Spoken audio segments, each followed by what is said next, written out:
Hola amigos, hoy quiero compartir una escalofriante historia del 21 de mayo de 2016, un sábado por la tarde. Douglas Dietre, de 35 años, visitó la comisaría de policía con vista a la cornisa en Brown County, Wisconsin, Estados Unidos, a las 4:30 de la tarde, denunciando la desaparición de su novia. Douglas convivía con su novia, Nicole Van der Eden, de 31 años, quien era profesora, junto con su hijo Dylan de 6 meses y los dos hijos de Nicole de una relación anterior, Michaela y Tyler. La ausencia de Nicole después de una noche de fiesta planteó preocupaciones. Según Douglas, Nicole se había reunido con amigos la noche anterior. Explicó a la policía que habían salido juntos pero se separaron durante la noche. Al regresar a casa y descubrir la ausencia de Nicole, Douglas supuso que ella se había quedado en casa de un amigo. La policía preguntó por qué esperó hasta la tarde para presentar el informe de persona desaparecida. Mientras la policía iniciaba la investigación, se informó que anteriormente ese mismo día, antes de que Douglas informara a Nicole desaparecida, el cuerpo de una mujer fue descubierto en un campo agrícola por Richard Bay, un granjero en Hoffman Road, a solo 3 millas de la residencia de Nicole. La policía inicialmente tuvo dificultades para identificar el cuerpo y no pudo confirmar de inmediato si era Nicole. Sus heridas eran tan graves que era inidentificable y requería registros dentales para verificar. Lamentablemente, se confirmó que era Nicole. El cuerpo de Nicole fue encontrado desnudo, excepto por un par de calcetines y una pulsera rosa. Había sufrido brutales palizas y presentaba un trauma significativo en el costado de la cabeza con una cantidad sustancial de sangre presente. Además, había numerosos rasguños y abrasiones en la espalda y el cuerpo. La causa oficial de muerte fue determinada como estrangulamiento por ligadura y traumatismo contundente en la cabeza. A medida que la investigación avanzaba, la policía intensificó su interrogatorio a Douglas y llevó a cabo búsquedas exhaustivas de su residencia y vehículo. También entrevistaron a sus conocidos y escudriñaron los registros de su celular, revelando un patrón que comenzó a arrojar más sospechas sobre Douglas. El 20 de mayo, Nicole y Douglas hicieron planes para encontrarse con amigos, organizando una niñera para cuidar a su hijo durante la noche. Su intención era relajarse y disfrutar de la noche. Iniciaron positivamente mientras se reunían con amigos en un bar en Green Bay antes de dirigirse al abrevadero para un concierto. Después del espectáculo, se dirigieron a Sardine Can en South Broadway, pero Douglas optó por quedarse en el abrevadero con su amigo Greg Matu. A pesar de la decepción de Nicole por la ausencia de Douglas, hizo esfuerzos para disfrutar, como se observa en las imágenes de vigilancia de la lata de sardinas, donde fue vista bailando y socializando con amigos. Sin embargo, su frustración con Douglas creció durante toda la noche, exacerbada por una serie de mensajes de texto en los que lo acusaba de ser controlador, abusivo e infiel. A pesar de la seguridad de Douglas de que se uniría a ella en la lata de sardinas, la paciencia de Nicole se agotó. A las 11:30 de la noche, intentó llamar a Douglas para obtener respuestas, pero no hubo respuesta. Cuando uno de sus amigos se puso en contacto con él, Douglas respondió, enfureciendo aún más a Nicole. En ese punto, ella decidió abandonar el bar. Después de que Nicole salió, uno de sus amigos intentó persuadirla para que regresara, pero ella se negó. Sus amigos observaron cómo Nicole caminaba por la calle mientras mantenía una conversación telefónica y finalmente giraba a la izquierda en la cima de la calle, marcando el final del avistamiento de Nicole por la policía y sus amigos. Miraron las imágenes de vigilancia de la lata de sardinas después de que Nicole se fue y vieron llegar a Douglas y Greg, quienes tomaron unas copas antes de irse de nuevo. La policía tenía que determinar si Nicole llegó a casa y, en caso afirmativo, qué le sucedió. Durante la búsqueda de la residencia de Nicole, la policía encontró varios artículos de interés. Notablemente, descubrieron un par de Air Jordans con manchas y lo que parecía ser sangre. Dada la importancia de estos zapatos, las autoridades los confiscaron para pruebas de ADN, especialmente porque las marcas en el cuerpo de Nicole sugerían que había sido pisoteada mientras estaba en el suelo, y el patrón en las suelas de los zapatos se parecía a esas marcas. Además, la policía observó lo que parecían ser manchas de sangre en el piso del garaje y dentro del vehículo de Nicole. Este descubrimiento llevó a especular que Nicole encontró su muerte al llegar a casa y que su cuerpo fue transportado posteriormente al campo utilizando su propio automóvil. 2 días después del descubrimiento del cuerpo de Nicole, un vecino informó haber encontrado artículos potencialmente relevantes para la investigación. Entre estos hallazgos se encontraba un cable de carga y racimos de cabello rubio en su jardín, con evidentes manchas de sangre. En el cabello también se encontró sangre. En el camino de entrada del vecino, el examen policial reveló pelos, sangre y horquillas para el cabello, así como 2 trozos adicionales de alambre descubiertos en el patio trasero. El descubrimiento de la ropa de Nicole, encontrada sucia con tierra y sangre a lo largo de una rampa de autopista cerca de donde estaba su cuerpo, junto con su bolso y teléfono celular, llevó a la detención de Douglas. La policía anticipó que una vez que los resultados de ADN estuvieran disponibles, Douglas enfrentaría cargos de asesinato en primer grado. Sin embargo, el análisis de ADN reveló que el material genético encontrado en elementos como los calcetines de Nicole pertenecía a un hombre no identificado, no a Douglas. Además, la evidencia recopilada de su residencia no lo incriminaba. Las investigaciones de Douglas revelaron que el coche de Nicole no había salido del garaje durante el plazo correspondiente, y las pruebas sobre las manchas del coche dieron como resultado resultados negativos para la sangre. Además, la sangre encontrada en el garaje se determinó que no era de origen humano, y aunque un punto en los zapatos dio positivo en sangre, no coincidía con la sangre de Nicole. Las pruebas descubiertas por la policía parecían exonerar a Douglas de su participación en el asesinato de Nicole. El analista forense del crimen, Tyler Rescating, examinó la aplicación Fitbit en el teléfono celular de Douglas, revelando que su Fitbit registró solo 12 pasos entre las 3 y 10 de la madrugada y las 6 y 10 de la mañana del 21 de mayo. Estos datos sugirieron que Douglas no estaba involucrado en el vicioso y fatal asalto contra Nicole durante ese periodo. La liberación de Douglas de prisión dejó a la policía desconcertada y preocupada, temiendo que el caso de Nicole pudiera estancarse, ya que la evidencia inicialmente señaló su participación. Sin embargo, sus aprehensiones tuvieron una corta vida, ya que avances en el caso surgieron no mucho después.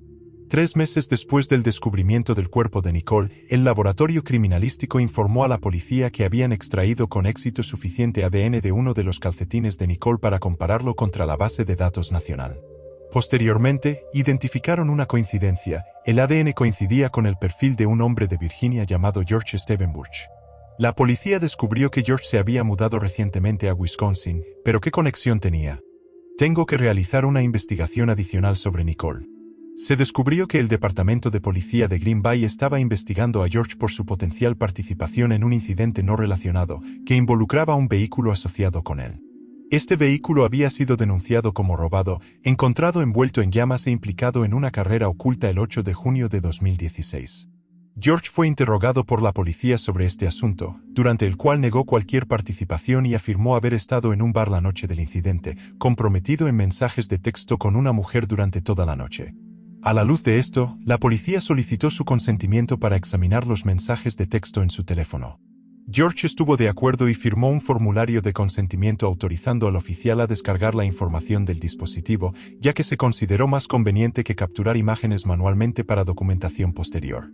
La información descargada, que incluía datos de su teléfono celular, quedó retenida mientras los oficiales investigaban el homicidio de Nicole. Se enteraron de estos datos y los examinaron de cerca, descubriendo que George tenía un correo electrónico asociado con una cuenta de Google. Conscientes de que los datos del panel de Google podrían proporcionar información GPS, los investigadores intentaron determinar el paradero de George la noche del asesinato de Nicole utilizando el panel de control de Google, que integra datos de torres telefónicas, puntos de acceso Wi-Fi locales y localizadores GPS. Al obtener esta información de Google, hicieron un descubrimiento significativo. Según los datos de la noche del 20 de mayo, George fue inicialmente ubicado en el bar Craniem, a solo media milla de la Sardina Can, saliendo de este establecimiento a las 2:30 de la madrugada. Después de eso, los datos indicaron su presencia en la residencia de Nicole, donde permaneció durante aproximadamente una hora, de 3:01 de la madrugada a 3:52 de la madrugada. Posteriormente, los datos mostraron el movimiento de George hacia el campo de cultivo, llegando poco después de las 4. Estoy en el lugar donde se encontró más tarde el cuerpo de Nicole, luego fui a la rampa de salida de la carretera donde se encontraron sus pertenencias y regresé a casa. A la luz de esta convincente evidencia, George fue arrestado y acusado de homicidio doloso en primer grado, del cual se declaró inocente. Durante el juicio, la fiscalía destacó los datos recuperados del móvil de George y el panel de Google, junto con evidencia de ADN y los datos de Fitbit extraídos del dispositivo de Douglas. Estas piezas de evidencia formaron el núcleo del argumento de la fiscalía. El jurado supo que la noche del 20 de mayo, Nicole salió del bar sintiéndose enojada y molesta después de una discusión con Douglas. Sus amigos que estuvieron presentes con ella en el bar desconocían su paradero, y Douglas, siguiéndola al salir, testificó sobre su relación con Nicole, que comenzó en enero de 2015. Reconoció que aunque las cosas empezaron bien, su relación le preocupaba. Se presentó un mensaje de texto que Douglas envió a su madre 10 días antes del asesinato de Nicole, expresando su contemplación de mudarse con Nicole y los niños. Douglas informó al tribunal que, aunque Nicole no consumía alcohol con frecuencia, ambos se entregaron mucho a ello esa noche. Evidencia indicó que después de que Douglas y Greg se marcharon del Watering Hole, Douglas habló incoherentemente por teléfono con Nicole. Greg intentó comunicarse con ella, pero antes de que pudieran hacerlo, su teléfono se desconectó abruptamente. Douglas intentó llamarla varias veces después, pero las llamadas iban directamente al correo de voz. Durante el juicio, se reveló que después de no poder localizar a Nicole cerca de la lata de sardinas, entraron al establecimiento pero no la encontraron, por lo que optaron por quedarse y tomar unas copas más. Aproximadamente una hora antes de partir a las 2:15, soy Greg y luego dejé a Douglas en casa. Eran más de las 2:30 de la madrugada cuando llegaron. Cuando llegó Douglas, le pidió a la niñera que intentara contactar a Nicole, pero sus llamadas también quedaron sin respuesta, lo que llevó a Greg y a la niñera a marcharse, dejando a Douglas retirarse a la cama. El testimonio posterior reveló que Douglas se despertó después de las 6 de la mañana para atender las necesidades de alimentación de su hijo, encontró a Nicole todavía ausente y sin responder a las llamadas, y volvió a la cama. Luego se levantó a las 10:30 de la mañana, a pesar de sus continuos intentos de llegar a Nicole y de las consultas realizadas a sus amigas sobre su paradero. Permaneció desconocido, y Douglas finalmente la denunció como desaparecida más tarde esa tarde. Además, el tribunal escuchó al oficial que inicialmente se comprometió con Douglas, notando su falta de lesiones visibles y su alto nivel de cooperación. Douglas consintió en un registro de su residencia sin vacilación. Además, al ser informado por la policía de su creencia de que el cuerpo descubierto era el de Nicole, Douglas mostró angustia visible, caracterizada por llantos y sollozos aparentes, y aparente hiperventilación. Durante el juicio, se presentó una convincente evidencia que llevó a la detención de George. Esta evidencia incluía hallazgos de ADN y datos digitales, incluido el historial de navegación por Internet de George, que destacaba numerosas visualizaciones de noticias relacionadas con la muerte de Nicole. La fiscalía sostuvo que George condujo a Nicole a su residencia con la expectativa de tener actividad sexual, pero cuando Nicole rechazó sus avances, argumentaron que George la violó, la agredió y finalmente la estranguló hasta la muerte usando un cordón de carga. Según la acusación, Nicole intentó huir hacia la seguridad de su hogar, pero George la interceptó brutalmente, agrediéndola en el camino de entrada. La fiscalía enfatizó que las heridas de Nicole sugerían que estaba siendo repetidamente golpeada contra el suelo, pisoteada y sometida a múltiples patadas. Durante el juicio, la fiscalía argumentó que después de agredir a Nicole, George transportó su cuerpo sin vida al campo de cultivo, descartó sus pertenencias y regresó a su casa. La fiscalía presentó fotografías que representaban el aparentemente despreocupado comportamiento de George apenas unas horas después del asesinato, como se le fotografió sonriendo y riendo mientras pescaba con un amigo. El testimonio del médico examinador proporcionó detalles cruciales al tribunal, confirmando que Nicole había sido estrangulada y golpeada hasta la muerte. Sosteniendo en contraste la asombrosa cifra de 241 lesiones, la defensa afirmó que Douglas era el verdadero autor, alegando que se enfureció violentamente al presenciar a Nicole participar en una relación sexual consensuada con George fuera de su residencia. La defensa presentó además el testimonio de la niñera Dallas Kennedy, quien afirmó que Douglas sugirió que Nicole simplemente había sufrido una lesión en la cabeza y expresó incertidumbre con respecto a su paradero. George subió al estrado y mantuvo su inocencia, reconociendo su presencia con Nicole la noche de su muerte, pero negó cualquier participación en su asesinato. George brindó su versión de los eventos, indicando que él y Nicole se conocieron en el bar Richard Craniums, donde participaron en coqueteo durante toda la tarde. Después de que el bar cerró aproximadamente a las 2:30 de la madrugada, George ofreció llevar a Nicole a casa, lo cual ella aceptó. Durante el viaje hacia su residencia, continuaron su conversación que finalmente condujo a una intimidad física. Según el relato de George, mantuvieron actividad sexual en la parte trasera de su auto, con Nicole acostada en el asiento trasero y él de pie con la parte trasera de la puerta del pasajero abierta. George afirmó haber sido atacado inesperadamente y rendido inconsciente, solo para despertar en el suelo con Douglas parado sobre él, blandiendo un arma. George afirmó que Nicole ya había fallecido en ese momento, lo que implicaba que Douglas debía haberla matado. Alegó que Douglas lo amenazó a punta de pistola y lo coaccionó para cargar el cuerpo de Nicole en su auto y conducir hasta el campo para deshacerse de ella. Sin embargo, George afirmó que aprovechó la oportunidad para dominar a Douglas, lo derribó y escapó. Luego, descartó las pertenencias de Nicole desde la ventana de su auto mientras conducía a casa. Después de que la defensa y la acusación concluyeron sus argumentos finales, el jurado se retiró para deliberar sobre su veredicto. Sorprendentemente, en solo 45 minutos, plantearon una pregunta que preocupaba mucho al enjuiciamiento: su solicitud de examinar el cordón utilizado en el estrangulamiento de Nicole, junto con los cables del garaje de Douglas. Esto insinuó la posibilidad de que George fuera el culpable y Douglas era inocente, lo cual inquietó al procesamiento. Sin embargo, esta especulación se demostró incorrecta cuando el jurado emitió un veredicto de culpabilidad para George en el cargo de homicidio intencional en primer grado después de 3 horas de deliberación. En una jurisdicción donde la pena de muerte no era aplicable, el castigo más severo posible era la cadena perpetua sin posibilidad de libertad condicional. Esta sentencia fue impuesta a George durante la audiencia de sentencia. El juez Sekowsky comentó que la muerte de Nicole van der Heyden fue el asesinato más brutal jamás cometido por una persona en la historia del condado de Brown. George presentó una apelación desafiando su condena, alegando que sus derechos de la Cuarta Enmienda fueron infringidos cuando el juez de primera instancia permitió el uso de datos obtenidos de su teléfono celular durante el juicio.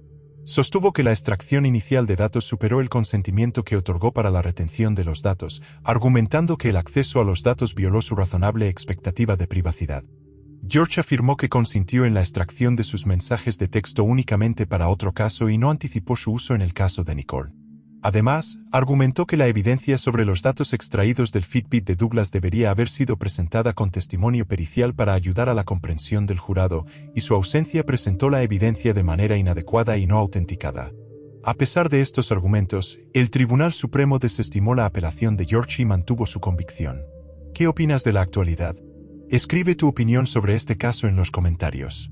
Agradezco tu atención y recomiendo suscribirte al canal, además de hacer clic en la campana para no perderte nuevos vídeos que se lanzan diariamente.